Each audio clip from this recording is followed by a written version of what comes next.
أعوذ بالله من الشيطان الرجيم. بسم الله الرحمن الرحيم. الحمد لله رب العالمين.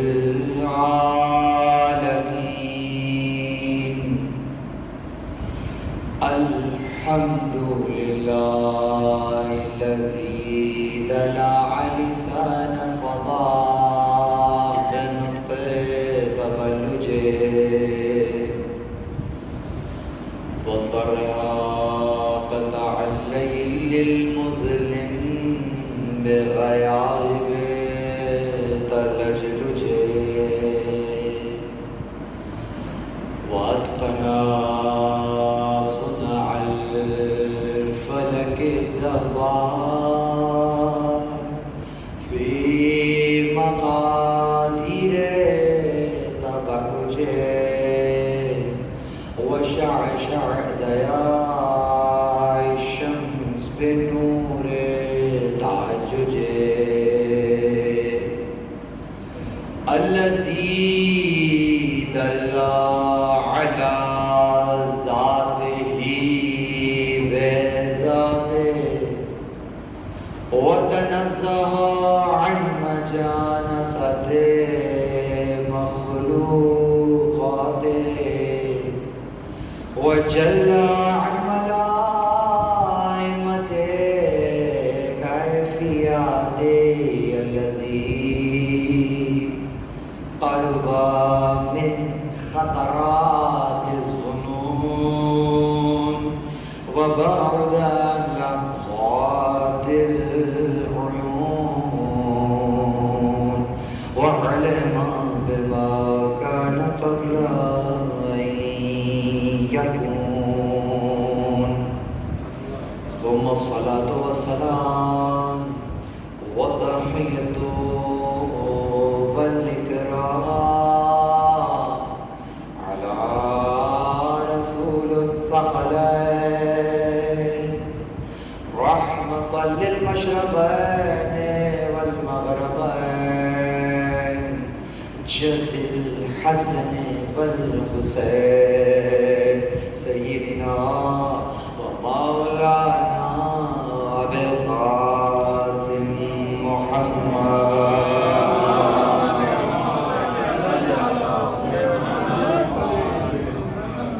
وأهل بيت الطيبين الطاهرين المعصومين المظلومين المنتجبين الذين أذهب الله عنهم الرجس وطهرهم تطهيرا.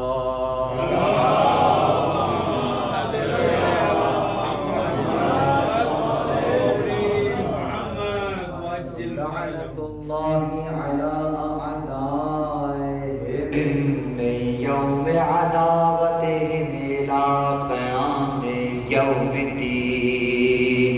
أما بعد، قال الله سبحانه وتعالى في محكم كتابه المجيد وفرقانه الحميد. بسم الله الرحمن الرحيم. الله الذي خلق السماوات والأرض وما بينهما في 6 أيام ثم استوى على العرش ما لكم من دونه من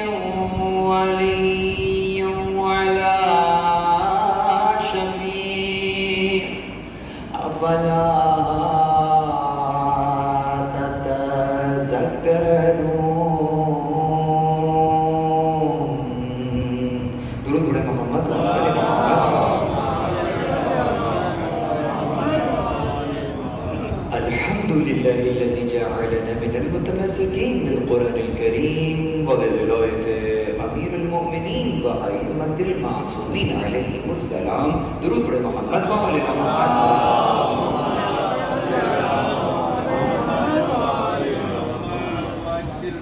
تمام تر تعریفیں خدائے وحدہ لا شریک کے لیے. درود اور سلام محمد اور اہل بیت محمد علیہ السلام کی ذات مقدسہ پر حمد ہے اس خدا کی کہ جس نے ہمیں اور آپ کو قرآن کریم ولایت امیر المؤمنین اور دیگر ائمہ علیہم السلام کی ولایت سے متمسک کیا. محمد و آل محمد صلوات.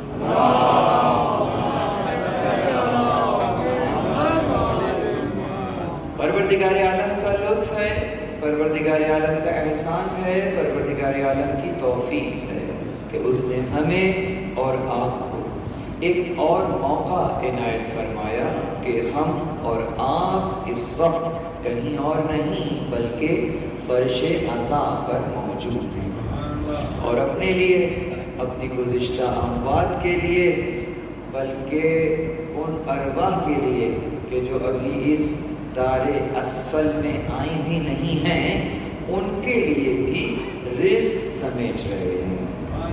اور جو رزق ہم سمیٹ رہے ہیں یہ ختم ہونے والا رزق نہیں ہے، باقی رہنے والا رزق ہے. مسئلہ ہمارے ذہن کے ساتھ ایسا ہے کہ جب ہم رزق کا بیان کرتے ہیں تو تصور میں دانا اور پانی آ جاتا ہے. یہ رزق اگرچہ ہے لیکن رزق کی ایک ادنا شکل ہے. جس رزق کو ہم اور آپ اس فرش عزا سے پا رہے ہیں یہ ایک اور انداز کا رزق ہے. اگر آپ سے یہ کہا جائے جو کہ ذہن میں آ رہا تھا کہ فرش پہ بیٹھے ہیں جس طریقے سے ویسے ہی کبھی دسترخوان پر بیٹھے ہوتے ہیں تو دسترخوان پر کیا ہوتا ہے؟ رزق ہوتا ہے. کیا ہے رزق کہا؟ یہ روٹی رزق ہے، یہ پانی رزق ہے، یہ دانا رزق ہے. تو اگر اسے رزق کے عنوان سے دیکھا ہے اور اسے رزق جانا ہے تو میں اب ایک سوال قائم کر سکتا ہوں کہ یہ جو گندم ہے جسے آپ رزق سمجھ رہے ہیں، کیا یہ رزق ہے یا یہ خود محتاج رزق ہے؟ جسے میں رزق سمجھ رہا ہوں وہ تو خود محتاج رزق ہے کہ اگر گندم کو پانی نہ ملے تو گندم نہ ہو. اب ذہن میں سوال آیا کہ بے پانی رزق ہوا؟ جواب جی نہیں. پانی کہاں سے رزق ہو سکتا ہے کہ اگر پانی کو ہائیڈروجن کے 2 اور آکسیجن کا 1 نہ ملے تو وہ H2O نہ بن پائے، پانی ہی نہیں بن پائے گا. تو گویا پانی کے لیے بھی وہ رزق قرار پایا. اب سوال یہ ہے کہ آکسیجن کیا رزق ہے؟ تو آکسیجن کو بھی اگر وہ مالیکول اس ترتیب سے نہ ملیں تو پھر آکسیجن نہ رہ سکے. تو یہ سلسلہ رکے گا کہاں پر؟ کیا چیز ہے جو رزق ہے؟ بہت توجہ رہے. اب یہ جو انداز ہم اپنا رہے ہیں رزق کے عنوان سے، معلوم نہیں چل رہا کہ رزق کیا ہے. پھر تو اسی انداز سے جس روزی روٹی کو ہم رزق سمجھ رہے تھے، فقط I repeat my words، فقط اسی کو رزق سمجھ رہے تھے، کمانے کے لیے گھر سے نکلے تھے، ظہر کا وقت ہو گیا، کاؤنٹر کلوز کرنا پڑ گیا، سیل بہت زوروں پر ہو رہی تھی، لیکن نماز کا وقت ہو گیا، وقفہ برائے نماز کی تختی لگا دی، نماز کے لیے چلے گئے، نماز پڑھنا شروع کر دی. ذہن شاید ابھی بھی کاؤنٹر پہ لگا ہوا ہے کہ جلدی سے جا کے کھول لیں، روزی روٹی کے لیے ہی آئے ہوئے ہیں اور رزق کمانے کے لیے آئے ہیں. گویا شاید رزق انتظار کر رہا ہے کب کاؤنٹر کھلے گا اور کب رزق آنا شروع ہوگا. جلدی نماز پڑھی، ابھی اٹھ کر جانا چاہتے تھے تو گویا یوں کہیے کہ اہل بیت نے روک لیا. کہاں جا رہے ہو؟ رکو، نماز پڑھ لی؟ ہاں. دعا کے لیے ہاتھ بلند کرو. کاؤنٹر کھولنا جا کر، لیکن پہلے دعا کے لیے ہاتھ بلند کرو. وہ جسے رزق سمجھ کر آئے تھے اور رزق سمجھ کر جا رہے ہو، ذرا رکو، دعا مانگو. کیا مانگو؟ رزق چاہیے تھا نا، آؤ رزق مانگو. لیکن ہم بتاتے ہیں کہ کون سا رزق ہو. دعا کے لیے ہاتھ بلند کرو اور کہو اللہم ارزقنا ایمانا صادقا ولسانا ذاکرا وقلبا خاشعا وعلما نافعا وعملا متقبلا وتوبة نصوح. یہ بیان یہ مانگے رزق. آپ سمجھ میں آیا؟ رہے میں تو وہ نوٹ کو رزق سمجھ رہا تھا، لکھا ہوا بھی تھا اس پر رزق حلال جو ہے وہ عین عبادت ہے، تو میں تو اسی کو رزق سمجھ رہا تھا.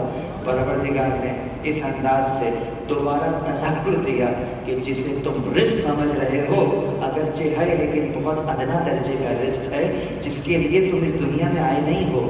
تمہیں وہ رزق چاہیے جس کے لیے دنیا میں آئے ہو، وہ ہے ایماناً صادقاً، سچے ایمان کا رزق دے دے.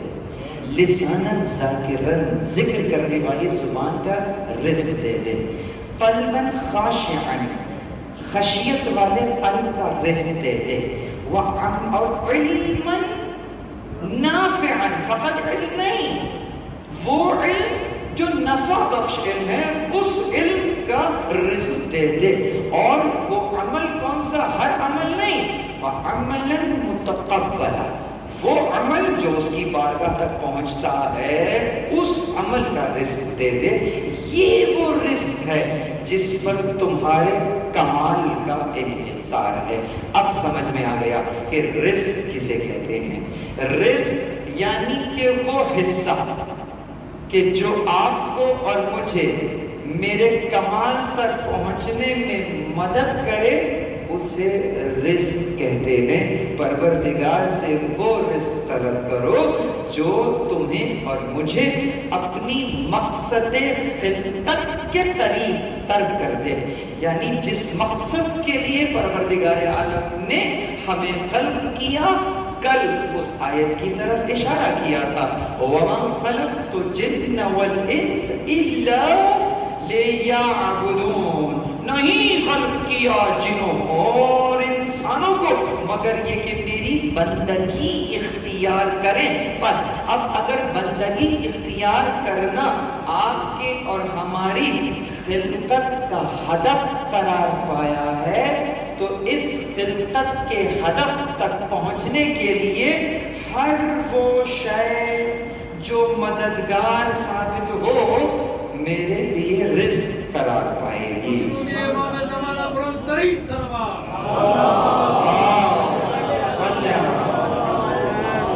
اب مجھے بتائیے فرش اعلیٰ سے کیا مل رہا ہے؟ اب مجھے بتائیے فرش اعلیٰ سے کیا مل رہا ہے؟ رزق مل رہا ہے یا نہیں مل رہا ہے؟ کون سا رزق مل رہا ہے؟ کربلا کا رزق مل رہا ہے. اگر تمام ان رزق کو سمیٹ کر ایک لفظ میں سمو دو تو کہو کربلا کا رزق مل رہا ہے. کیوں؟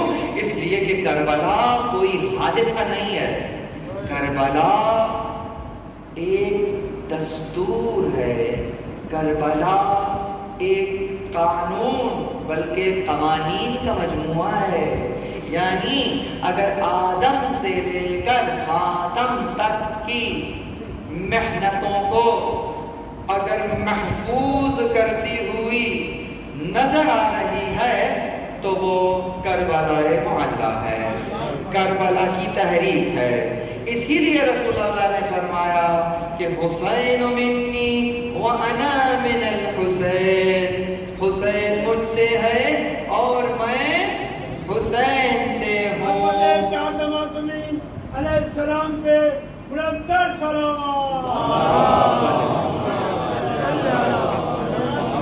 لیکن ذرا آج فرش حسین سے یہ تبرک، آج ایک اور تبرک لے کر جائیے جیسا کل لے کر گئے تھے. یہ حسین منی وانا من الحسین تک آ کر حدیث ختم ہو گئی ہے یا آگے بھی ہے؟ ہاں یہ ہے. آگے کیا ہے؟ آگے کیا ہے؟ اصل شے تو آگے ہے، وہاں تک تو کوئی جاتا ہی نہیں. مسئلہ میرے ساتھ یہ ہے کہ آدھی حدیثیں سن کے جب ہم بیان کرتے ہیں تو آدھی ہی بیان کر دیتے ہیں. خدا معلوم یہ بیچارے بچوں کا کیا بنے گا کہ جو آدھی حدیثیں سن رہے ہیں.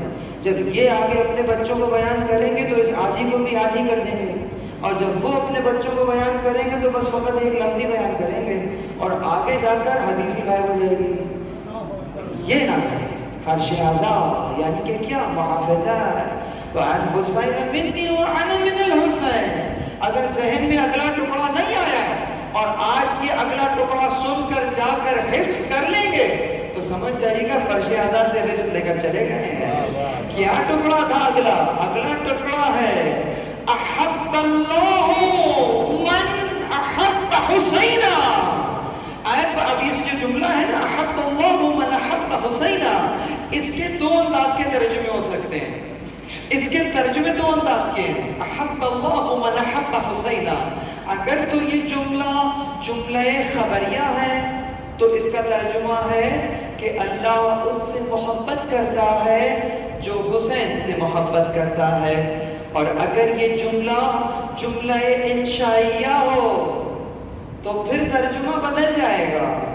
انشائیہ یعنی انشاء ہو رہا ہو تو اب ترجمہ ہوگا احب اللہ من احب حسینا.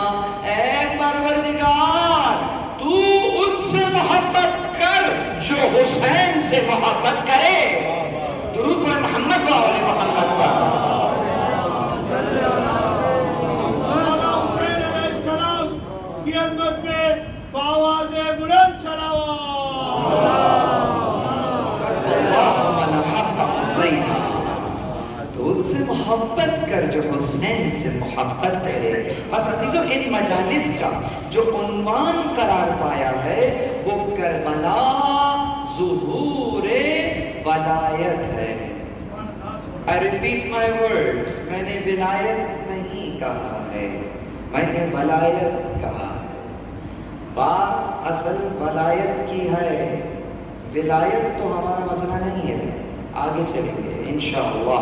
تو کربلا ظہور ولایت ہے، فتح کے ساتھ، زبر کے ساتھ. کس طریقے سے بیان کریں؟ یہ مجالس ہیں ہی اسی لیے کہ جو معلومات ہم رکھتے ہیں اور ان معلومات کو علم سمجھ بیٹھے ہیں، آئیے آج یہ درجہ بلند کریں کہ اب تک جسے علم سمجھ رہے تھے پتہ چلا وہ تو معلومات تھی. معلومات اور ہے، علم اور ہے. معلومات اور ہے، علم اور ہے. نامعلوم شے جب معلوم کے دائرے میں آ جاتی ہے تو وہ معلومات کہلاتی ہے. کتاب اٹھائی، کتاب پڑھنا شروع کی، کیا آیا؟ علم آ گیا؟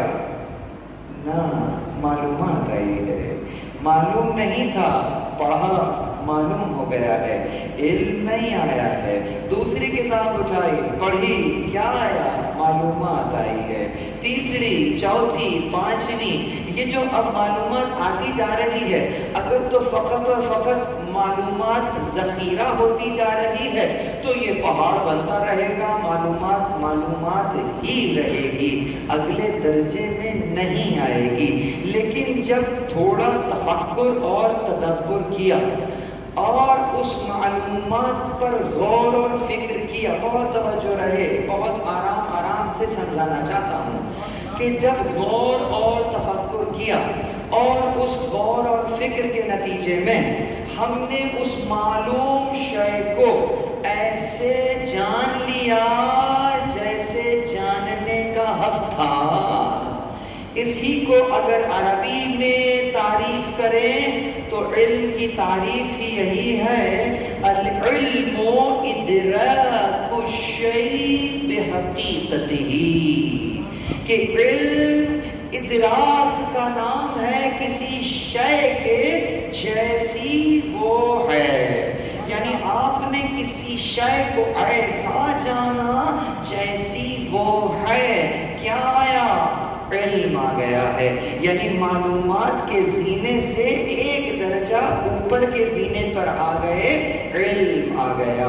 عزیزو، اس علم تک پہنچنے کے لیے جو میں اچانک سے لے آیا ہوں، اگرچہ درمیان میں کچھ منزلیں ہیں، اس میں باطنی طہارت کا ہونا بہت ضروری ہے. اس لیے کہ اگر برتن پاک نہ ہو تو جو شے اس میں ڈالی جائے وہ بھی نجس ہو جاتی ہے. تو اسی لیے اندر کے برتن کو پاک ہونا بہت ضروری ہے. تو چنانچہ وہ جو پاکیزگی کا مرحلہ ہے، وہ جو پاکی کا مرحلہ ہے، اس کو انجام دینے کے بعد پروردگار عالم کا یہ لطف ہوگا کہ جس کو چھٹے امام نے بیان فرمایا کہ العلم نور یقذف اللہ فی قلبہ من یشاء. علم ایک نور ہے جس کے قلب میں خدا چاہتا ہے روشن کر دیتا ہے. اب یہ جو روشن ہو گیا ہے تفکر اور تدبر کے نتیجے میں، روحانی پاکیزگی کے نتیجے میں، اب یہ ایک درجہ اوپر آ گئے ہیں، لیکن ابھی بھی کمال تک نہیں پہنچے ہیں، ابھی سفر جاری ہے. اب جب علم آ گیا، اس علم کو اگر تو فقط اسی حقیقت تک رکھیے گا تو علم رہے گا، لیکن یہ علم کہیں اور پہنچانے کے لیے آیا ہے. وہ اگلا درجہ کون سا ہے؟ وہ اگلا درجہ معرفت کا درجہ ہے.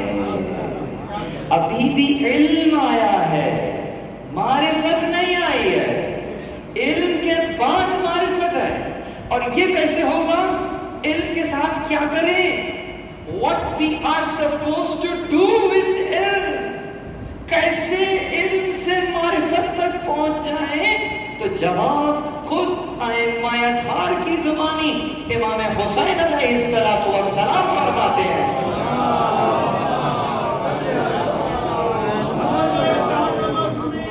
علیہ السلام پہ بلندتر صلوات.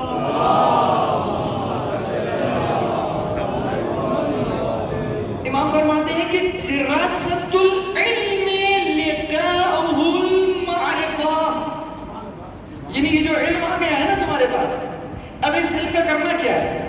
اس کا دراسہ کرنا. دراست العلم لقاؤہ المعرفہ. اس علم کا دراسہ کرو گے تو معرفت تک پہنچو گے. دراسہ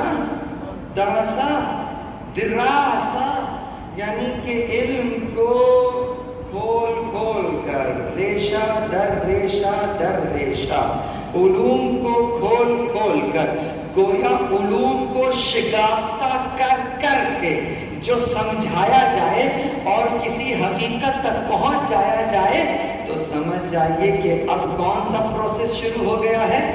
معرفت کا سفر شروع ہو گیا ہے.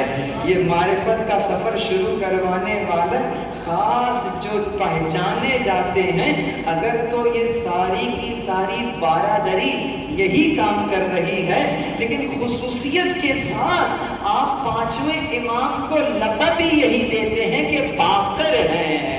باقر کا مطلب ہی باقر یعنی کہ شگافتہ کرنے والا، یعنی کہ علوم کو شگافتہ کرنے والا، ایسے بیان کرنے والا کہ سامنے والا با معرفت ہو جائے. درود پڑھے محمد و آل محمد پر. باقر کی عظمت میں آواز بلند صلوات. محمد. تو سعادتین کے مدرسے میں کیا ہو رہا تھا آج سمجھ میں آیا. باقر کر کیا رہے تھے؟ علوم کو شگافتہ کر رہے تھے، گویا دراست العلم کر رہے تھے تاکہ یہ سامنے والے معرفت تک پہنچ جائیں. اب یہ جو دراسہ ہو رہا ہوتا ہے، ریشہ ہو رہا ہوتا ہے، اس کا کرنا کیا ہے؟ یہ تو را مٹیریل ہے، اس کے ساتھ تو پروڈکٹ کو تیار کرنا ہے. اس مٹیریل کا استعمال کیا ہے؟ اس مٹیریل کو، یعنی یہ جو دراسہ ہو گیا ہے علم کا، اس دراسہ کرنے کے بعد اس علم کو قلب میں وارد کرنا ہے. اور جب قلب میں وارد ہو جائے گا تو پھر قلب کی کیفیت کیا ہوگی؟ قلب وہ نہیں رہے گا جو تھا، بلکہ متحرک ہو جائے گا. یہ جو تحریک پیدا ہو جائے گی قلب میں اس علم کے دراسہ کی وجہ سے، اس کو معرفت کہتے ہیں. یہ جو معرفت ہے، یہ معرفت ہونا شروع ہو گئی، یعنی کہ قلب میں وارد ہونا شروع ہو گیا. قلب کسے کہتے ہیں؟ اب مسئلہ ہے کہ ایک ایک لفظ کے اوپر اگر ہم ٹھہر کر بات کریں گے تو پھر ہمیں اشرا چاہیے ہوگا، 3 سے بات نہیں بنے گی. تو کیا ہو؟ معرفت کسے کہتے ہیں؟ قلب کسے کہتے ہیں؟ قلب کا مطلب ہم نے کہا کیا ہے؟ کہا دل. ختم اللہ علی قلوبہم, اللہ نے ان کے دلوں پر مہر لگا دی. کون سے دل پر مہر لگا دی؟ Heart. This is nothing but the heart. This is nothing but the pumping station. یہ تو باڈی کو بلڈ سپلائی کرتا ہے, اس سے زیادہ اس دل کا کیا کام ہے؟ کھول کے دیکھ لیں, مجھ سے میری بات پہ یقین نہ کریں, ڈاکٹر سے پوچھیں, وہ کہے گا پمپنگ اسٹیشن ہے, اس پہ مہر لگی ہوئی ہے, اس دل پہ. اب تو ہارٹ پلانٹ ہو جاتا ہے نا, کسی کافر کا دل کسی مومن میں لگا دے تو کیا وہ مومن کافر ہو جائے گا؟ سوال ہے. تو کون سے دل پہ مہر لگی ہے؟ جب تک وہاں پہ تھا مہر لگی ہوئی تھی, اور یہاں آیا تو بہترین مومن دل ہو گیا. اس کا مطلب مہر لگی تھی, لیکن اس پر نہیں لگی, قلب پر لگی تھی. پروردگار تو پہلے دن سے کہہ رہا ہے کہ قلب پر مہر لگا. ختم اللہ علی قلوبہم, ختم اللہ علی قلوبہم. وہ تم ہو جو قلب کو دل اور دل اور دل کہہ رہے ہو. وہ تو پہلے دن سے کہہ رہا ہے قلب پر مہر لگی. قلب کا مطلب کیا ہے؟ قلب ہم اپنی اردو میں بھی استعمال کرتے ہیں. اگر آپ کہیں کہ یہ امام بارگاہ نیو رسویہ کے قلب میں واقع ہے, تو اس کا مطلب کیا ہے؟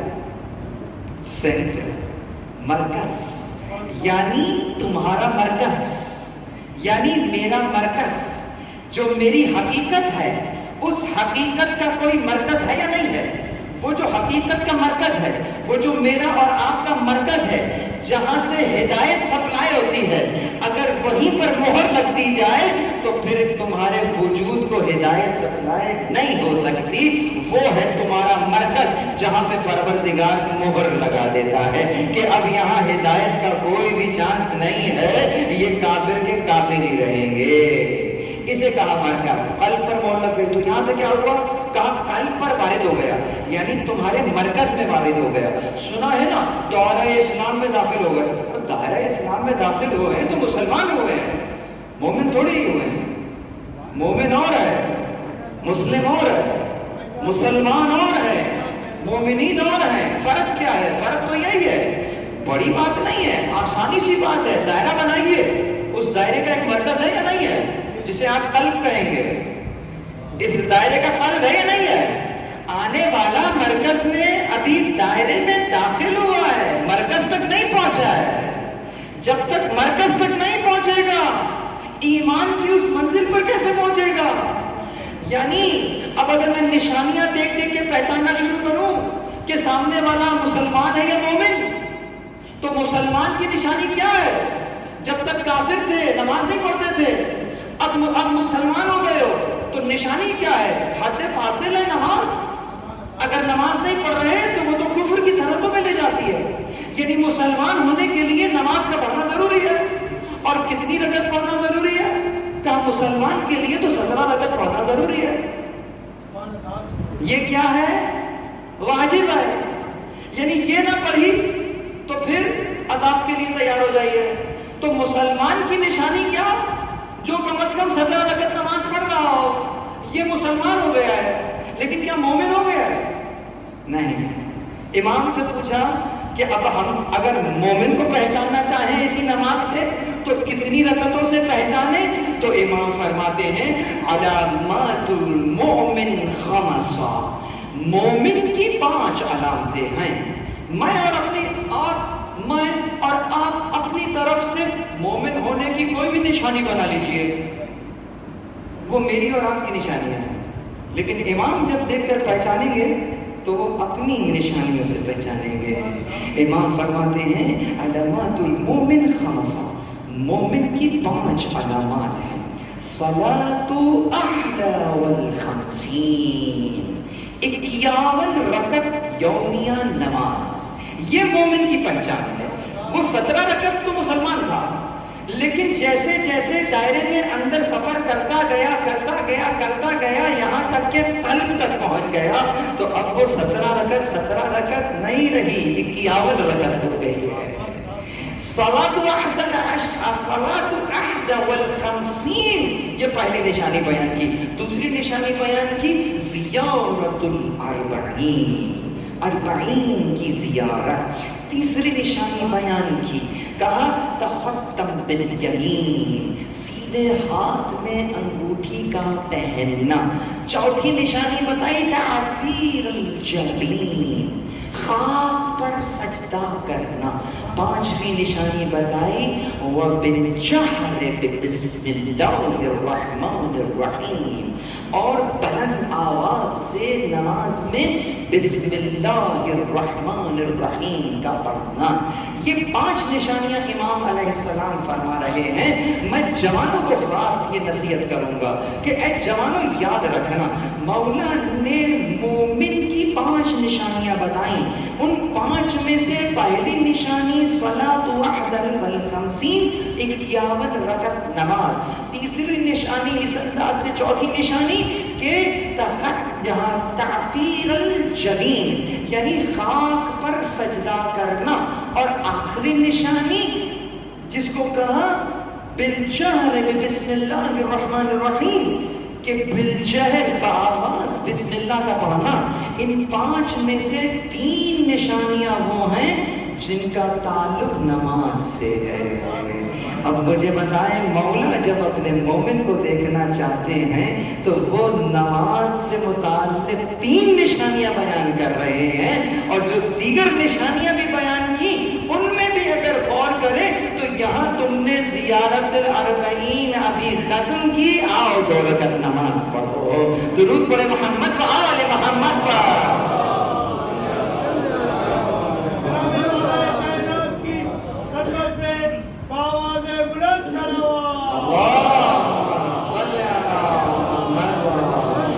اچھا، اب یہاں تک آ گئے، کہاں تک پہنچ گئے؟ معرفت تک پہنچ گئے. کہاں سے چلے تھے؟ معلومات. پھر کہاں آئے؟ علم. اب کہاں آئے؟ معرفت. اب تو سمجھ رہے ہوں گے ماشاءاللہ بہت اوپر چلے گئے. سمجھ ویسے ہی آ رہا ہوگا. اللہ اکبر. میں آپ کو کوئی ڈس اپوائنٹ نہیں کر رہا ہوں، میں تو شوق دلا رہا ہوں کہ جس وادی میں آپ نے سفر کرنے کا ارادہ کیا ہے، یہ وادی وہ وادی ہے کہ جس کی کوئی حد نہیں ہے. اب جب وادی کی کوئی حد نہیں ہے تو اب اس سے کوئی فرق نہیں پڑتا کہ کوئی کہاں پہنچ گیا ہے. جہاں پر بھی پہنچ گیا ہے اس سے پوچھو کتنا سفر ہوا ہے، کہاں سفر، ابھی تو سفر شروع بھی نہیں ہوا ہے. تو چنانچہ میں آپ کو معرفت تک لے کر آ گیا ہوں. لیکن رکیے، ابھی کون سی معرفت ہے؟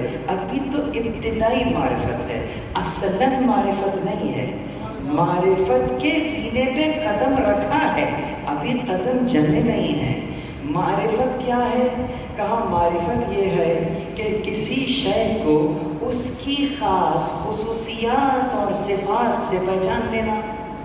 اس کی خصوصیات بھی سامنے آ جانا، اس کے صفات سامنے آ جانا معرفت ہے. ٹھیک ہو گیا. لیکن کون سی معرفت ہے؟ یہ ادنا درجے کی معرفت ہے، ابھی اعلیٰ درجے کی معرفت نہیں ہوئی ہے. اعلیٰ درجے کی معرفت کون سی ہے؟ کہاں دیکھو 2 باتیں یاد رکھنا. یہ جو جن خصوصیات اور صفات کو تم نے کسی شے کے لیے درک کر لیا ہے نا، یہ ایک ادنا درجہ تھا. اعلیٰ درجہ یہ ہے، بہت توجہ، اعلیٰ معرفت یہ ہے کہ کسی شے کو اس کے غیر سے جدا کر کے سمجھ جانا، یہ اعلیٰ معرفت ہے. آئیے ایک ایگزامپل اور ایک مثال دے کر سمجھا دیتا ہوں. مثلا یہاں پر اگر کوئی ڈاکٹر ہے کوئی ڈاکٹر یہاں پر ماشاءاللہ کوئی آیا، مثلا سلمان ہے جو کہ ڈاکٹر ہے، ڈاکٹر سلمان. مثلا کیا کیا انہوں نے؟ علم طب حاصل کیا ہے، عالم ہیں. کس کے عالم ہیں؟ علم طب کے عالم ہیں. کتنے سال لگے علم حاصل کرنے میں؟ 6 سال لگے. مثلا 1 سال ہاؤس جاب بھی کیا تو 6 سال کے بعد ڈگری مل گئی ان کو MBBS کی. ٹھیک ہو گئی بات. ہم نے کہا یہ عالم ہو گئے ہیں. کس کے عالم ہوئے ہیں؟ طب کے عالم ہو گئے ہیں. تو گویا ان کی ایک صفت عالم ہونا قرار پائی یا نہیں قرار پائی؟ عالم ہونا سلمان کی صفت قرار پائی یا نہیں قرار پائی؟ قرار پائی. ٹھیک ہے. اچھا، اب آپ کے سامنے پروردگار کی صفات بیان ہو رہی ہیں اور کہا کہ اللہ کا وہ عالم ہے. سلمان بھی عالم ہے، اللہ بھی عالم ہے. اب آپ نے خصوصیات، معرفت یہی تھی نا کہ کسی کی خصوصیات سمجھنا، ٹھیک ہے آپ نے سمجھ لی کہ بھائی یہ خصوصیت ایک صفت وہاں بھی ہے اور وہاں پہ کیا ہے کہ عالم ہے، یہ بھی عالم ہے وہ بھی عالم ہے، فرق کیا ہے؟ تو اعلیٰ معرفت کیا تھی کہ کسی شے کو اس کے غیر سے جدا کر کے سمجھنا، یہ ہے اعلیٰ معرفت۔ تو عالم یہ بھی ہے عالم وہ بھی ہے، تو اس کے عالم ہونے میں فرق کیا ہے؟ آئیے فرق سمجھاتا ہوں۔ سلمان 6 سال میں عالم ہوئے طب کے، 6 سال پہلے سلمان علم طب کے عالم تھے یا نہیں تھے؟ 6 سال پہلے نہیں تھے، 6 سال کے بعد ہو گئے۔ اور آپ کو پتہ ہے کیسے عالم ہو گئے؟ 6 سال کے بعد جو صفت ان میں آ گئی ہے نا یہ عالم ہونے کی، یہ ایسی راسخ ہو گئی ہے ان کے قلب میں کہ اگر میں سلمان سے کہوں نا کہ کل فرش پر آئیے گا تو یہ اپنا علم طب خود سے جدا کر کے آئیے گا، یہ خود سے جدا نہیں کر سکیں گے۔ اتنا قلب میں وارد ہو گیا ہے، اتنا جذب ہو گیا ہے، یہ خود سے جدا نہیں کر سکتے۔ اس کا مطلب سمجھ رہے ہیں بات؟ ایسے عالم ہیں، آسان نہیں ہے، لیکن اس کے باوجود فرق کیا ہے؟ فرق یہ ہے کہ 6 سال پہلے سلمان عالم نہیں تھے، ٹھیک ہے، لیکن عالم تو نہیں تھے، لیکن کیا علم طب بھی نہیں تھا؟ علم طب تو تھا، سلمان عالم نہیں تھے۔ تو علم طب تھا، سلمان عالم نہیں تھے، انہوں نے کیا کیا؟ سلمان نے اس علم کو کسب کیا اور اپنے قلب میں وارد کیا۔ علم اور تھا، سلمان اور تھے، انہوں نے علم کو کسب کیا اور قلب میں وارد کیا، نتیجے میں عالم کہلائے۔ گویا ان کے مقابلے پر علم تھا، علم کے مقابلے پر ان کی ذات تھی۔ اب آ جائیے اس عالم میں کہ جب آپ اس بارگاہ احدیت میں کہتے ہیں کہ وہ عالم ہے تو وہ کیسا عالم ہے؟ وہ ایسا عالم نہیں ہے کہ اس کی ذات الگ تھی، علم الگ تھا اور علم کو کسب کر کے جذب کر کے وہ عالم ہو گیا۔ جی نہیں، ایسا تصور کرنے میں خدا کی ذات کے مقابلے میں ایک شے تصور کرنا پڑے گی جو محال ہے۔ اب کہنا پڑے گا کہ اگرچہ وہ عالم ہے لیکن ایسا عالم نہیں ہے۔ سلمان جو عالم ہے وہ علم کے ساتھ عالم ہے اور خدا بذات عالم ہے۔ درود پڑھیں محمد و آل محمد پر۔ بذات عالم ہے، غیر کی مدد سے عالم نہیں ہے، خود اپنی ذات پر عالم ہے، یعنی کہ کسی کا محتاج نہیں ہے۔ سلمان علم حاصل کرنے میں محتاج تھا، خدا علم حاصل کرنا اس کی ڈکشنری میں، یہ میں سمجھانے کے لیے کہہ رہا ہوں، حاصل کرنا یہ آپ اور میں ہیں جو کہ حاصل کرتے ہیں، اور اس حاصل کرنے میں جو مدد ہے وہ وہی پروردگار عالم کرتا ہے۔ درود پڑھیں محمد و آل محمد پر۔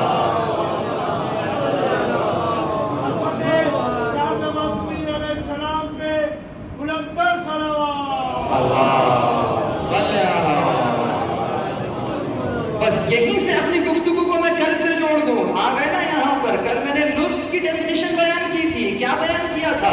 ہر کام جو پروردگار اپنے مکلفین کی طرف، یعنی مکلفین کی طرف نسبت دے کر جو انجام دے رہا ہے وہ لطف ہے، وہ پروردگار کا لطف ہے۔ انبیاء کا بھیجنا لطف ہے، ہدایت کا کرنا لطف ہے، آپ کو اور مجھے رزق مہیا کرنا لطف ہے، یعنی ہر وہ شے جو مجھے میرے کمال تک پہنچائے، اس تک پہنچانے کے لیے اگر پروردگار کوئی ایڈ دے رہا ہے، اس ایڈ کا ملنا لطف ہے۔ فرش اعضا لطف ہے، کیوں؟ جس امام سے منسوب ہے اس کی امامت لطف ہے۔ یقیناً یہ امامت یقیناً جو کارہائے نبوی کا تسلسل ہے، جو انبیاء علیہ السلام کے وظائف کا تسلسل ہے، وہ انبیاء علیہ السلام کے وظائف کہ جو آپ کے اور میرے لیے ہو رہے تھے لطف پروردگار ہے۔ کیونکہ اگر یہ انبیاء نہ ہوتے تمہاری ہدایت کا سلسلہ نہ ہو پاتا۔ یہ تمام کی تمام چیزیں کیا کہنا ہے؟ لطف ہے۔ اس لطف کی 2 قسمیں ہیں۔ آج لطف کی 2 قسمیں، پہلی قسم کیا؟ پہلی قسم ہے لطف محصل. دوسری قسم کیا؟ دوسری قسم ہے لطف مقرب. مشکل مسئلے فرش ازل سے نالے میں کہاں سے لیں؟ لطف محصل، لطف مقرب. بہت توجہ، اگر یہ سمجھ میں آ گیا تو بہت کچھ سمجھ میں آئے گا. لطف کی دو شاخیں، دو قسمیں ہیں. محصل کا مطلب کیا ہے؟ لطف محصل کا مطلب یہ ہے کہ پروردگار عالم ان لوازمات کو، ان مقدمات کو بھی انجام دے جن کے سائے میں تکلیف کا ہدف ملنا ہے. یعنی پروردگار عالم نے آپ کو اور مجھے مکلف بنایا ہے. کیوں؟ تاکہ میں کمال تک پہنچوں. تو اس کمال تک پہنچنے کے لیے جو لوازمات ہیں یہ کون مہیا کرے گا؟ پروردگار.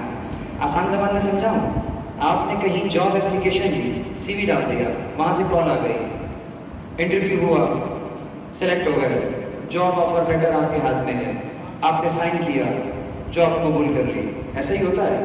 اس میں ڈسکرپشن لکھی ہوئی ہے کرنا کیا ہے. اب یہ جو جاب ڈسکرپشن ہے جو آپ نے کرنی ہے، آپ کون ہیں؟ امپلائی. اور وہ کون ہے؟ امپلائر. ٹھیک ہو گئی بات؟ کل سے آ جائیے گا کام پر. اب یہ بتائیے کل سے جو آپ کام پر جائیں گے تو وہ کام کرنے جائیں گے نا، اس کام کو کرنے میں جو لوازمات چاہیے کیا وہ بھی آپ اپنے گھر سے لے کر جائیں گے یا امپلائر آپ کو دے گا؟ بس سمجھ میں آ گیا؟ مثال دی ہے. یعنی امپلائر نے جس جاب کا تقاضا کیا ہے عقلاً واجب ہے کہ اس جگہ تک پہنچنے کے لیے یا اس کام کو کرنے کے لیے اگر کچھ مدد درکار ہے یا کچھ لوازمات درکار ہیں تو وہ امپلائر آپ کو دے گا، آپ سے نہیں مانگے گا. تمہاری تو سروس چاہیے، اکوپمنٹ تو میں دے رہا ہوں، تمہاری کوشش چاہیے، تمہاری سعی چاہیے. بالکل اسی طریقے سے آپ کو اور مجھے پروردگار نے جو جاب آفر لیٹر دی ہے، سمجھانے کے لیے کہہ رہا ہوں، یعنی جو دستور دیا ہے، اس دستور میں ایک نکاتی ایجنڈا ہے اور وہ یہ ہے کہ اے وہ مخلوق جو اس وقت میں بھی وہی ہوں، آپ بھی وہی ہیں، پروردگار نے ہمیں اور آپ کو ایک خاص انداز سے خلق کیا کہ اور تمام مخلوقات ایک طرف، تو ایک طرف. کیوں؟ اس لیے کہ تو ان سب میں اشرف ہے یا ہو سکتا ہے. یہ بات اگر سمجھ میں آ جائے، اشرف ہے یا ہو سکتا ہے. اگر تو اشرف ہے، بہت توجہ، اگر اشرف ہے تو پھر پروردگار نے کیوں کہا کہ وَنَفْسٍ وَمَا سَوَّاهَا فَأَلْهَمَهَا فُجُورَهَا وَتَقْوَاهَا قَدْ أَفْلَحَ مَنْ زَكَّاهَا وَقَدْ خَابَ مَنْ دَسَّاهَا. کہ پروردگار عالم وہ ہے کہ جس نے کیا کیا؟ نفس وما سوا. کتنا ٹھیک ٹھیک بنایا ہے نفس کو، اس نے بنایا ہے، میں نے اور آپ نے نہیں بنایا، اس نے بنا. کیسا؟ اور کہہ بھی رہا ہے سواہا، سنوارا ہے، میں نے سنوارا، میں نے ٹھیک ٹھیک بنایا. اور آپ اور کیا کرتے؟ فَأَلْهَمَهَا فُجُورَهَا وَتَقْوَاهَا. فجورہا، اس کے لیے جو فجور ہے یعنی جو اس کے لیے برائی ہے وہ اس کے اوپر فَأَلْهَمَهَا کر دی ہے، الہام کر دی ہے. قد اور پھر اس کے بعد کیا کہا؟ وَتَقْوَاهَا، کہ ہم نے اس کے اوپر الہام کیا ہے جو اس کی برائی ہے وہ بھی، اور وَتَقْوَاهَا، اس سے بچنا کیسے ہے اس کا الہام بھی کر دیا ہے. جوانوں کو سمجھاؤ ان کی زبان میں. کمپیوٹر لیا، اس کے اندر وائرس ڈیفینیشن اپڈیٹ ہو گئی، یہ فَأَلْهَمَهَا فُجُورَهَا ہے. وَتَقْوَاهَا، اینٹی وائرس بھی انسٹال کر دیا. اب تو تمہارا کمپیوٹر یہ بھی جانتا ہے کہ کون سی ایسی فائلیں ہیں جن سے میں کرپٹ ہو جاؤں گا، اور اب ان سے بچنا کیسے ہے وہ سافٹ ویئر بھی آپ کے اندر موجود ہے. پروردگار نے فطرت کے اندر یہ شے بتیت کی ہے. انسان اندر سے جانتا ہے کیا برا ہے کیا اچھا ہے، لیکن اس کے باوجود پروردگار نے نہیں کہا کہ تم کامیاب ہو گئے ہو. اب تو کامیاب ہو جانا چاہیے نا، الہام ہو گیا ہے، الہام کے بعد بھی کامیاب نہیں ہوئے. کہتے ہیں کیا اس کے بعد کہ قد افلح من زکاہا، وہ کامیاب ہوا جس نے اسے سنوارا، وہ کامیاب ہوا جس نے اسے سنوارا، وہ ناکامیاب ہوا جس نے اسے برائی کے گڑھوں میں دھکیل دیا. دسا زکا دسا زکا بلندی کو کہتے ہیں, زکا پڑھنے کو کہتے ہیں. وہ جسے آپ زکات کہتے ہیں, اس زکات میں چھپا ہوا کیا ہے؟ زکات. زکا ہی تو چھپا ہوا ہے. زکا بلند ہونے کو کہتے ہیں, پڑھنے کو کہتے ہیں. یعنی اگر مال میں سے زکات نکال دو تو مال بڑھ جاتا ہے. میں سمجھ رہا تھا کہ کم ہو جاتا ہے, آج پتہ چلا مال میں سے زکات نکالو تو مال کم نہیں ہوتا, بڑھ جاتا ہے. آئے میں دکھاؤں کیسے بڑھ جاتا ہے. بڑھ جانا دو انداز کا ہوتا ہے. ایک پودا ہوتا ہے جو بڑھ کر درخت بن جاتا ہے, ایک بڑھنا یہ ہے, اور ایک بڑھنا وہ ہے. بہت توجہ رہے, اگر میرے ہاتھ میں دو مال ہوں, ایک مال وہ ہو کہ جس میں اوروں کے حقوق بھی ملے ہوئے ہوں, ادا نہ کیے ہوں, اور دوسرا مال وہ ہو جس میں سے حقوق ادا کر دیے ہوں. اب مجھے بتاؤ ان دونوں مالوں میں سے پروردگار کی نگاہ میں بڑھا ہوا مال کون سا ہے؟ یقیناً وہی بڑھا ہوا ہے کہ جس میں سے حقوق ادا ہو گئے ہوں. یعنی یہ پاک مال ہے, یہ نجس مال ہے. کیوں؟ اس لیے کہ اس میں سے کچھ الگ کرنا تھا, وہ الگ نہیں ہوا ہے, اور نہ الگ کرنے کی نجاست اس میں موجود ہے. تم اس کو الگ کر کے اپنے مال کو پاک کر لو. یہ جو مال کو پاک کرنا تھا, اس نے فقط مال میں سے 20% رکھا کہ پورا مال نہیں, اس میں سے 20 نکال دو, 80 خود رکھو. اب پتا چلا کہ پروردگار کو مال نہیں چاہیے تھا, اسے تو تمہارا وہ 80% پاک کرنا تھا تاکہ اس کو تم اپنی زندگی میں استعمال کرو اور کمال کی طرف پہنچ جاؤ. درود پڑھیں محمد و آل محمد پر.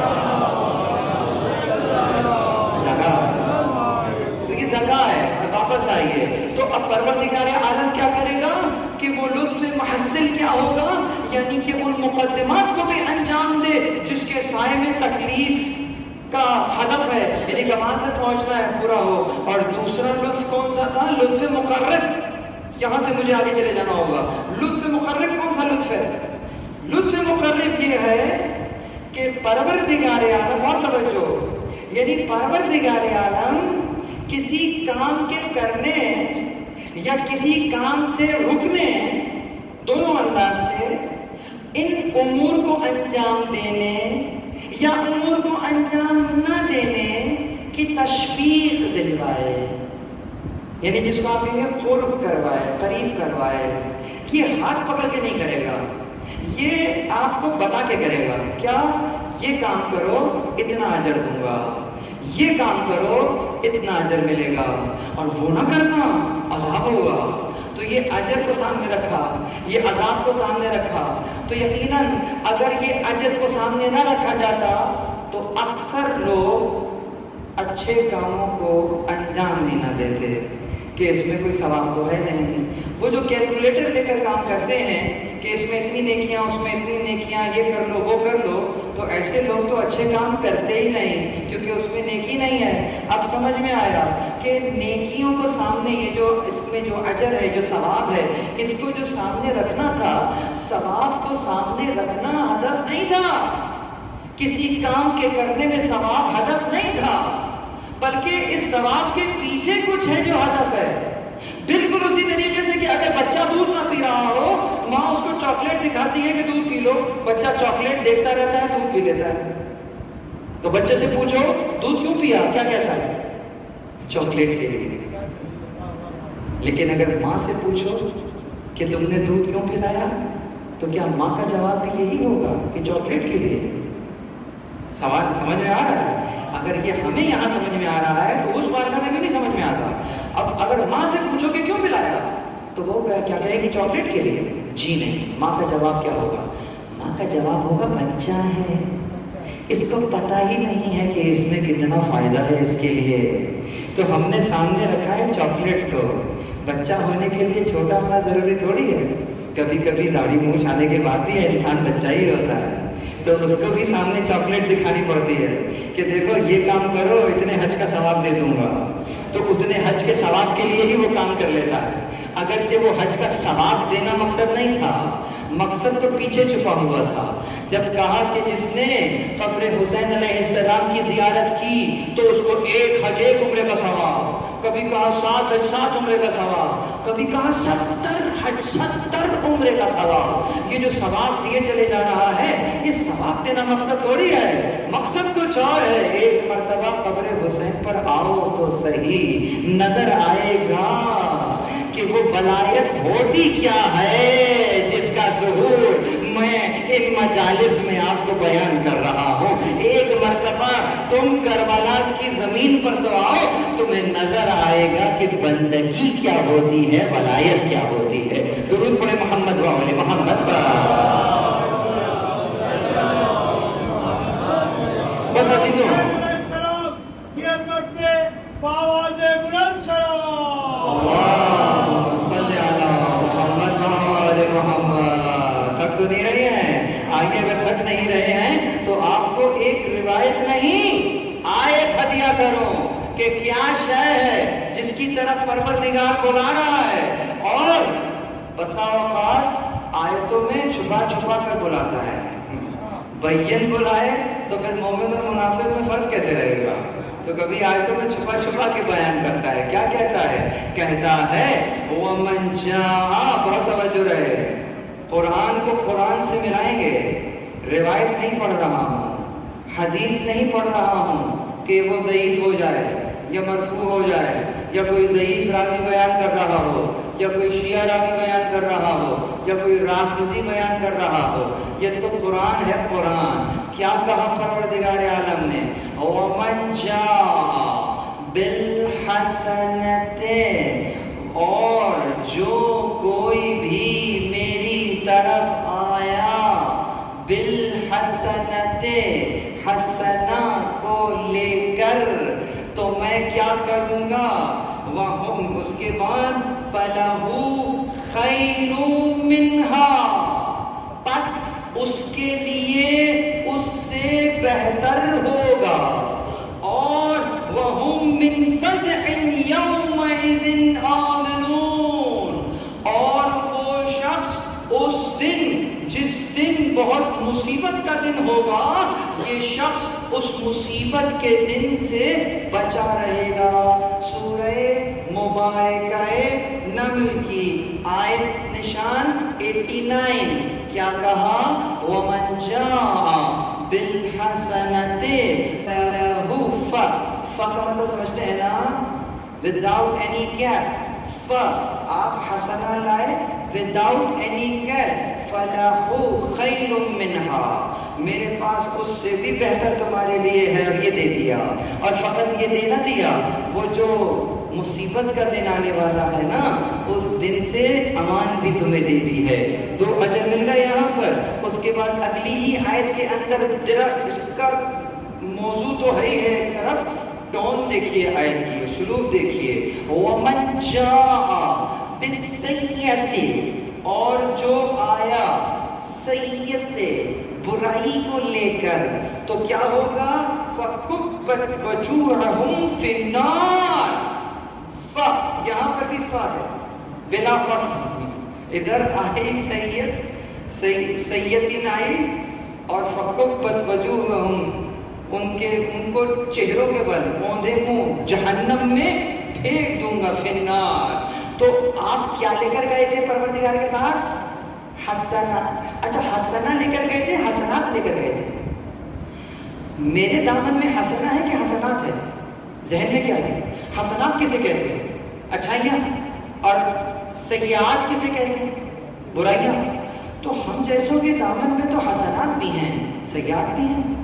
آپ حسنات لے کر گئے، نماز لے کر گئے، روزہ لے کر گئے، حج لے کر گئے، امر بالمعروف ونہی عن المنکر لے کر گئے، زکات لے کر گئے، خمس لے کر گئے، تبرع لے کر گئے، تبرع لے کر گئے، یہ تمام کی تمام چیزیں آپ کے پاس موجود ہیں نا، یہ سب چیزیں آپ لے کر جا رہے ہیں، تو یہ حسنہ ہے یا حسنات؟ ہونا کیا چاہیے تھا آیت میں؟ وَمَنْ جَاءَ بِالْحَسَنَاتِ، لیکن آئے کیا ہے؟ وَمَنْ جَاءَ بِالْحَسَنَةِ، جو حسنہ لے کر آئے گا تو بس اب کوئی پوچھنے کی بات نہیں ہے، فَلَهُ خَيْرٌ مِنْهَا، اس کے میرے لیے، میرے پاس اس کے لیے خیر ہے. اور وہ جو لے کر آئے گا بِالسَّيِّئَةِ، جو سیئتیں لے کر آئے گا، جو برائی لے کر آئے گا، اس کے لیے کیا ہے؟ اوندھے منہ جہنم. پرابلم ہو گئی. میرے نامہ اعمال میں برائی بھی ہے، میرے نامہ اعمال میں اچھائی بھی ہے. اس مجلس میں کوئی ایسا ہے جو یہ دعویٰ کرے کہ اس کے نامہ اعمال میں سوائے نیکیوں کے اور کچھ نہیں ہے؟ معصوم یہ دعویٰ کر سکتے ہیں، معصومین یہ دعویٰ کر سکتے ہیں کہ ان کے پاس کوئی گناہ نہیں ہے، کوئی لغزش نہیں ہے، کچھ نہیں ہے. آپ اور میں یہ دعویٰ نہیں کر سکتے. تو پروردگار عالم کو کہنا چاہیے تھا نا حسنات لے کر آؤ. وہ کہہ رہے ہیں حسنہ لے کر آؤ، حسنہ لے کر آؤ. اگر حسنہ لائے وہ ٹھیک ہے، وہ ساری باتیں اپنی جگہ موجود ہیں، لیکن کوئی حسنہ ایسی ہے کہ پروردگار کہہ رہا ہے کہ اگر یہ حسنہ ہے تو فَلَهُ خَيْرٌ مِنْهَا، تمہارے لیے اس سے بہتر موجود ہے اور تمہارے لیے اس دن میں امان ہے، کوئی پریشانی نہیں ہوگی، تمہیں سیدھے جنت میں ہوگی. لیکن اگر تم کوئی برائیاں نہیں برائی لے کر آئے تو وہ برائی ایسی برائی ہوگی کہ جب وہ برائی سامنے آئے گی نہ کچھ پوچھنے کی ضرورت ہے، نہ تمہیں کچھ بتانے کی ضرورت ہے. فَكُبَّتْ وَجُوهُهُمْ فِي النَّارِ، اوندھے کو جہنم میں ڈال دیے جائیں گے. پروردگار وہ حسنہ کون سی ہے؟ وہ حسنہ کون سی ہے جو لے کر آنی ہے؟ آئیے قرآن میں آئیے. جس طرح حدیث آدھی پڑھی تھی نا، اسی طرح آیتیں بھی اکثر آدھی پڑھتے ہیں، اسی لیے یہ مسئلہ ہے. آئیے آج پوری آیت پڑھتے ہیں. کون سی آیت؟ 36 بار سنی ہوئی ہے آیت، لیکن آدھی سنی ہے. آج پوری سن لیتے ہیں. کیا کہا؟ قُلْ لَا أَسْأَلُكُمْ عَلَيْهِ أَجْرًا إِلَّا الْمَوَدَّةَ فِي الْقُرْبَى، کہ ان سے کہہ دیجئے کہ میں تم سے کچھ نہیں مانگتا، إِلَّا الْمَوَدَّةَ فِي الْقُرْبَى، مگر یہ کہ میرے قرابت داروں کی مودت. آیت آگے چلی، وَمَن يَقْتَرِفْ حَسَنَةً نَزِدْ لَهُ فِيهَا حُسْنًا، جو لائے گا یہ حسنہ ہم اس میں اضافہ کر دیں گے. اب سمجھ میں آیا وہ ایک حسنہ کون سا ہے؟ قُلْ لَا أَسْأَلُكُمْ عَلَيْهِ أَجْرًا إِلَّا الْمَوَدَّةَ فِي الْقُرْبَى. یہ مودت فی القربى ہی تو وہ حسنہ ہے کہ جو لائے گا یہ حسنہ. اب آیت کا مزاج سے ملائیے. وَمَن يَقْتَرِفْ، اور جو لائے گا حسنةً یہ حسنہ، نَزِدْ لَهُ فِيهَا حُسْنًا. وہاں کہا تھا کہ ہم بڑھا دیں گے، یہاں کہہ رہا ہے نَزِدْ لَهُ فِيهَا حُسْنًا، ہم ہی اس کے اندر اور اضافہ کر دیں گے. اور اس کو الٹ دیجئے، وَمَن جَاءَ بِالسَّيِّئَةِ، اور جو لائے گا برائی. اب سمجھ میں آیا برائی کیسے کہتے ہیں؟ اہل بیت علیہم السلام کی مودت کو حسنہ کہتے ہیں، اور اہل بیت علیہم السلام کے بغض کو سیئتن کہتے ہیں. جو بغض اہل بیت لے کر آئے گا، اب نہ اس کی نمازوں کو دیکھیں گے، نہ حج کو دیکھیں گے، نہ صوم و صلاۃ کو دیکھیں گے. اس سیئت کو دیکھتے ساتھ ہی فَكُبَّتْ وَجُوهُهُمْ فِي النَّارِ، اوندھے منہ جہنم میں پھینک دیے جاؤ گے. درود پڑھ محمد و آل محمد پر.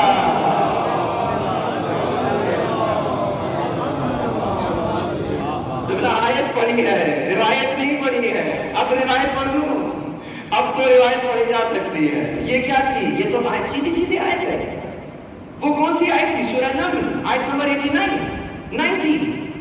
یہ آیت مشہور و معروف. قُلْ لَا أَسْأَلُكُمْ عَلَيْهِ أَجْرًا إِلَّا الْمَوَدَّةَ فِي الْقُرْبَى وَمَن يَقْتَرِفْ حَسَنَةً. تو پھر ہم کیا کریں؟ ہم نَزِدْ لَهُ فِيهَا حَسَنًا، ہم اس کے اندر اضافہ کر دیں گے. عزیزوں اب آئیے اس حدیث کے اوپر. شرح آج نہیں کر سکوں گا. کہا حب علی حسنۃ، علی کی محبت وہ حسنہ ہے.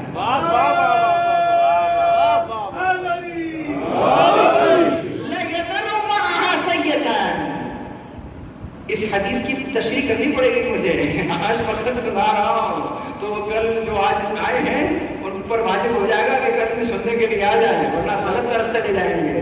کہا حب علی حسنتن لا یضر معها سیئتن. علی کی محبت وہ حسنہ ہے کہ جس کے ہوتے ہوئے کوئی سیئتن, کوئی برائی نقصان نہیں پہنچا سکتی.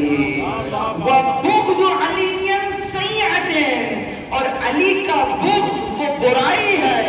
لا ينفع معها حسنہ, کہ اگر اس برائی کے ساتھ کوئی حسنہ ہے یہ کوئی فائدہ نہیں پہنچا سکتا.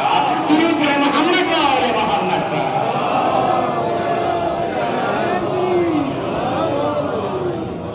وہ کوئی فائدہ نہیں پہنچا سکتا. کیوں؟ اب سمجھ میں آیا. اس لیے وجہ کیا ہے؟ وجہ یہ ہے کہ علی کی محبت یعنی کہ کیا؟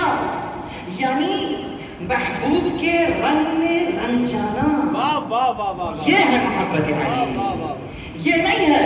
اور یہاں تو پر بات محبت کی ہو رہی ہے, لیکن جو مانگا ہے وہ محبت نہیں مانگی ہے, وہ مودت مانگی ہے. محبت نہیں مانگی ہے, مودت مانگی ہے. قل لا اسألکم علیہ اجرا الا, اگر ہوتا الا المحبۃ فی القربى. محبت عربی ورڈ ہے اردو کا ہے, تو محبت آ سکتا تھا نا, محبت نہیں آیا ہے. کیا آیا؟ مودت آیا. فرق کیا ہے محبت اور مودت میں؟ بہت توجہ. عزیز, محبت ہو جاتی ہے, مودت کی جاتی ہے. محبت ہو جاتی ہے, مودت کی جاتی ہے. محبت کے اظہار کا نام مودت ہے. مثلا اگر میں یہ کہوں کہ میں آپ سے بڑی محبت کرتا ہوں, بہت محبت کرتا ہوں, اور خدا نہ خواستہ آپ بیمار ہو گئے, ایسے بیمار ہوئے کہ ہاسپٹل, خدا آپ کو لمبی عمر دے, اور میں مثال دے رہا ہوں, اور اس کے بعد کیا ہوا؟ مہینہ گزر گیا, 2 مہینہ گزر گیا, صحت یاب ہو کے گھر پہ بھی آ گئے, اور اس کے بعد یوں ہی چلتے پھرتے ہم آپس میں ٹکرا گئے. میں نہیں آیا, ہم راستے میں ٹکرا گئے, اور میں نے کہا میں آپ سے بہت محبت کرتا ہوں. آپ کہیں چاہیے رہنے دیجیے, محبت کرتے ہیں. ارے ہم پر ایسا وقت آیا تھا, آ نہیں سکتے تھے, ایک ٹیلی فون ہی کر دیا ہوتا, ایک میسج ہی کر دیا ہوتا. سمجھ میں آ رہی ہے بات؟ محبت کرتے ہیں, محبت تو اندر دل کا جذبہ ہے نا, نظر تو نہیں آ رہا ہے. ہم تو ایکسپیکٹ کر رہے تھے کہ چونکہ تم ہم سے محبت کرتے ہو تو تم کچھ کرتے, کوئی فعل انجام دیتے جس سے مجھے نظر آتا کہ تم محبت کرتے ہو. تو اس کا مطلب یہ ہے کہ محبت کے اظہار کے لیے, محبت کو ثابت کرنے کے لیے, محبت کے ظہور کے لیے جو کام انجام دیا جائے گا مودت ہوگا. اب مجھے بتاؤ, یہ فرش عزا بچھایا ہے, یہ محبت کا اظہار نہیں ہے تو اور کیا ہے؟ اگر یہ محبت کا اظہار ہے تو مجھے کہہ لینے دیجئے کہ یہ فرش عزا کا بچھانا ہی اجر رسالت ہے. درود پڑھ محمد و آل محمد پر.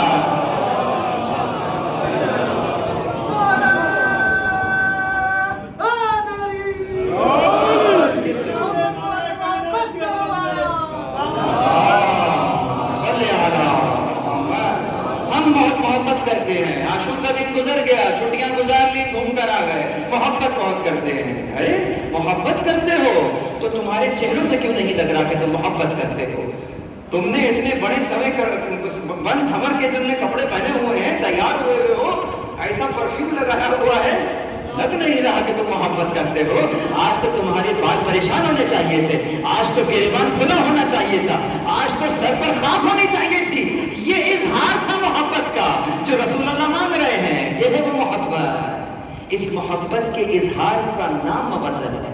لیکن عزیزوں, بہت احتیاط کے ساتھ کہ یہ جو احتیاط, یہ جو اظہار ہے, اس اظہار کو کرنے میں ضروری نہیں ہے کہ محبت کے اظہار میں جو چیز کی جائے وہ جائز ہے. محبت کا اظہار اپنی جگہ, لیکن فقہ اسلامی اپنی جگہ. فقہ اسلامی کی نظر آپ کے افعال پر رہے گی, اس لیے کہ آپ محبت کا اظہار کریں گے. جب محبت کا اظہار کریں گے تو کوئی فعل انجام دیں گے. جب فعل انجام دیں گے تو علم فقہ وہی علم ہوتا ہے جو آپ کے اور میرے افعال سے بات کرتا ہے. جیسے ہی کوئی فعل انجام دیا جائے گا, فقہ دیکھے گی اور اپنی لیب میں ٹیسٹ کرے گی کہ یہ جائز ہے یا ناجائز ہے, حلال ہے کہ حرام ہے, مستحب ہے کہ مباح ہے، مکروہ ہے یا کیا ہے، یہ تمام کے تمام معاملات پھر بیان کر رہی ہوگی۔ یقیناً محبت کا اظہار ہے، ہر طرح سے ہو سکتا ہے۔ کسی نے کہا جی نہیں، جیسے بھی کیا جائے محبت کا اظہار جائز ہے، تو ہم ان کو جواب دے رہے ہیں کہ ذرا سمجھیے گا، محبت کا اظہار اپنی جگہ ہے۔ میں مثلاً سلمان کے پاس چلا گیا ان اپنی محبت کے اظہار کے لیے، اور گیا دیکھا سلمان صاحب گھر پہ موجود ہیں، تحفے تحائف لے کر گیا تھا۔ یہ تحفے تحائف کا لے کر جانا کیا ہے؟ محبت کا اظہار ہے کہ نہیں ہے؟ فعل ہے یا نہیں ہے؟ اور پھر نے کہا اچھا ہے، مستحب ہے کہ مومن کے پاس جاؤ تو یہاں پہ کچھ لے کے جاؤ، کوئی سوغات لے کر جاؤ، ایک دوسرے کو تحفہ دو۔ ارے اگر کچھ دے نہیں سکتے تو ایک کام کرو، جیسے ہی سامنے آ جائے اگر نہیں بھی جانتے تو سلام کرو۔ یہ سلام کا کرنا کیا ہے؟ یہ بھی تحفہ ہے، تحفہ سلام آپ نے دے دیا، تو یہ تحفہ دو، یہ محبت کا اظہار ہے، یعنی کہ محبت کا اظہار ہے۔ آپ نے تحفہ دے دیا، یقیناً ان کا بچہ آیا چھوٹا، آپ نے اس کو اٹھایا، پیار کیا، یہ کیا ہے؟ چونکہ میں ان سے محبت کرتا ہوں، یہ ان کی محبت کا اظہار ہے، یہ محبت کا اظہار ہو رہا ہے، جائز ہے، پھر دیکھ رہی ہے، جائز ہے، ٹھیک ہے۔ اچھا ان کی بیٹی آ گئی بڑی، 22-25 سال کی، اب کیا کروں؟ وہ جیسے بچے کو پیار کیا تھا ویسے ہی پیار کروں اس کو، محبت کا اظہار ہے، جو کروں جائز ہے، یہ ہے وہ بات یہاں لانا چاہ رہا ہوں۔ اگرچہ محبت کا اظہار ہے، لیکن جو فعل انجام دے رہے ہو دیکھ لو کہ وہ فعل کہیں ایسا تو نہیں جس پہ فقہ کو اعتراض ہے، وہ فعل کہیں ایسا تو نہیں جس پہ شریعت کو اعتراض ہے۔ تو ہر وہ کام کرو جس سے شریعت کو اعتراض نہ ہو، یقیناً اظہار محبت کرو، لیکن اس اظہار محبت میں شریعت کو پامال نہ کر دینا۔ درود پر محمد و آل محمد پر۔ بس مسئلہ یہاں پر یہی ہے، یہ اہل بیت علیہ السلام کا وہ مقام ہے، وہ مرتبہ ہے کہ ان کی مودت کو مانگا گیا ہے۔ لیکن عزیزوں یہ ستم ہے کہ اگر رسول اللہ یہ کہہ کر جاتے کہ میں جا رہا ہوں، میرے جانے کے بعد میرے اہل بیت پر ظلم کرنا، تو شاید یہ مسلمان اتنا ظلم نہ کرتے۔ جی چاہیے کہ کہہ کر گئے ہیں کہ قُلْ لَا أَسْأَلُكُمْ عَلَيْهِ أَجْرًا إِلَّا الْمَوَدَّةَ فِي الْقُرْبَىٰ، کہ میں تم سے کچھ اجر نہیں مانگ رہا ہوں مگر یہ کہ میرے قرابت داروں سے مودت کرنا۔ عزیزوں امت نے کچھ ایسے اجر دیے کہ نہ فقط ان کو تیروں اور تلواروں سے نشانہ بنایا بلکہ اس کے بعد لاش کو بھی پامال کر دیا۔ میں نے مقتل میں پڑھا کہ ایک ملعون کہتا ہے کہ ہم 10 لوگ تھے اور حسین کی لاش کو پامال کر رہے تھے۔ ایک ملعون کہتا ہے کہ جب گھوڑوں کی ٹاپوں نے حسین کو پامال کرنا شروع کیا ہے تو حسین کی پسلیوں کے ٹوٹنے کی آواز میں نے اپنے کانوں سے سنی۔ عزیزوں کیا سن رہے ہیں؟ جہاں گھوڑے دوڑ رہے ہو، جہاں شور کی آواز ہو، جہاں ہر طرف آوازیں بلند ہو، وہاں اگر پسلیوں کے ٹوٹنے کی آوازیں بلند ہو، زہرا کی کمائی ہے۔ اللہ اکبر۔ مجھے آج ایک بچی کا تذکرہ کرنا ہے نا، جب یہ حسین کا رہوار، حسین کے خون آلود اپنی پیشانی کو لے کر اہل حرم میں گیا، اہل حرم نے دیکھا، یقیناً آتے ہی گریا شروع کر دیا۔ جیسے آپ رو رہے، جیسے آپ کی آوازیں بلند ہے نا، ارے کربلا میں جو آوازیں بلند تھی ہر ڈوبی رو رہی، لیکن ایک بچی کے بہن اپنی طرف، سب کے بہن اپنی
زینب کہہ رہی تھی کیا تو میرا بھائی ہے؟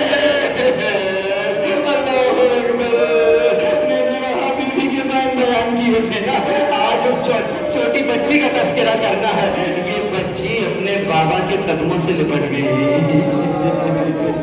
اب کچھ کر رہے ہیں، بچی جدا نہیں ہو رہے۔ جب بچی جدا نہیں ہوئے، بچی کو اذیت دی گئی اور اس انداز سے ہٹایا گیا۔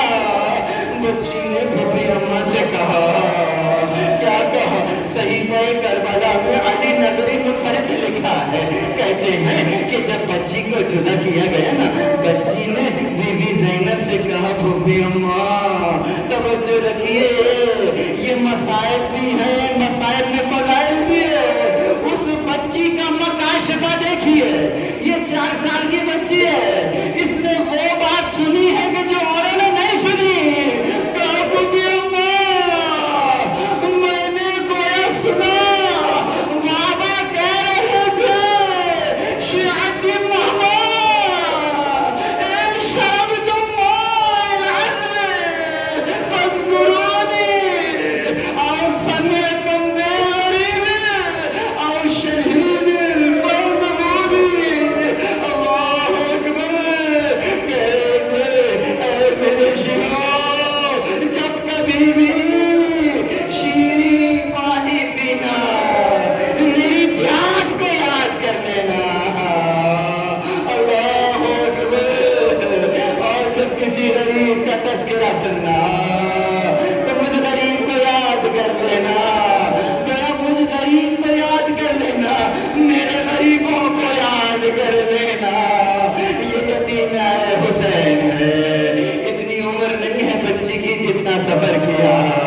مدینہ سے چلی تھی، مکے پہنچی، مکے سے چلی اور کربلا پہنچی۔ عزیزوں، کربلا میں پہنچ کر اکبر کا سفر ختم ہو گیا،